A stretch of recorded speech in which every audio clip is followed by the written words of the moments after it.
Okay, sorry I ran out of memory on the on my camera, and that's why I had to cut off the first part there at that moment.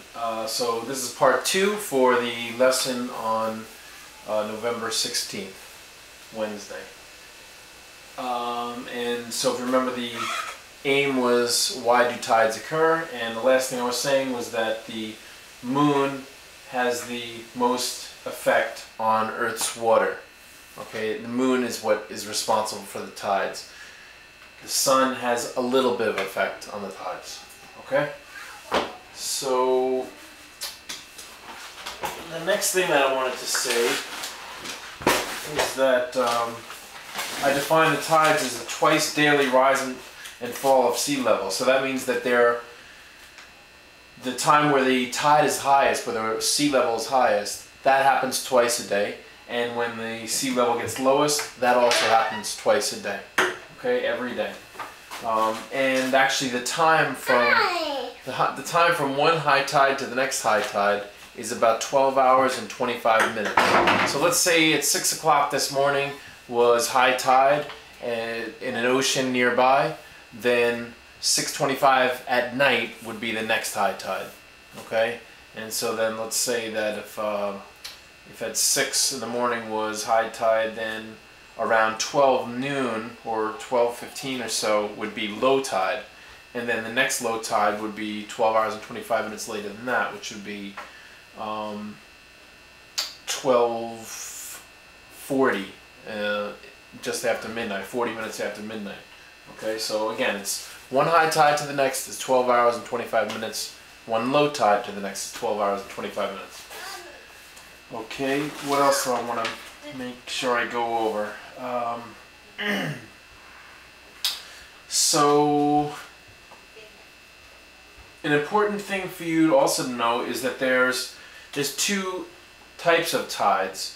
We have something called spring tides and something called neap tides.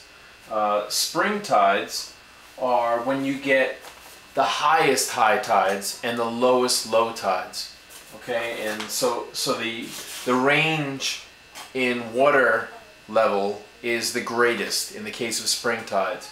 And what causes a spring tide would be when you have the Earth, the moon, and the sun all in a line. Okay, so the moon can either be in position 1 or in 5. It doesn't matter which one, just as long as that all three are in line. If they're in line with each other, you get what you call our spring tides, and that's where the water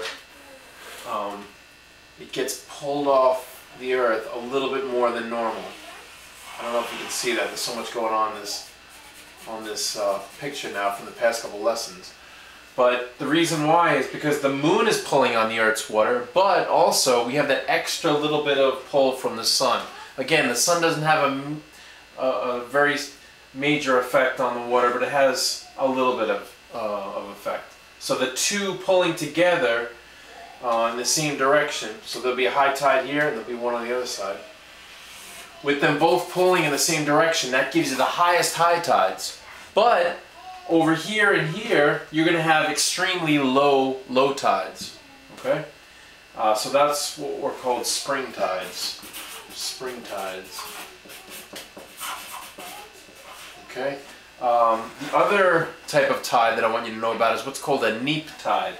And so it sounds funny, but that's the term, neap tides. Okay, and neap tides are when the high tides aren't really that high and the low tides aren't as low.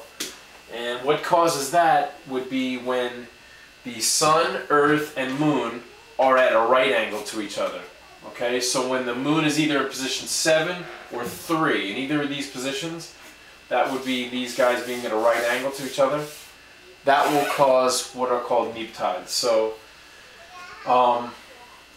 again, the moon pulls on the water, and that has the biggest influence. So in this case, the high tide would be here or here. But the sun is pulling a little bit too, so that would make it so that these high tides won't be as high, and the low tides won't be as low. Okay? Let me see, what else should I go over with tides? That's that's probably it for now. Okay, so any questions about any of this stuff, please make sure you shoot me an email real quick. It's on the chalkboard in the classroom, but just remind you, it's rframpton@schools.nyc.gov. Alright, good luck tomorrow, and I'll see you for the next video tomorrow night. Okay, bye.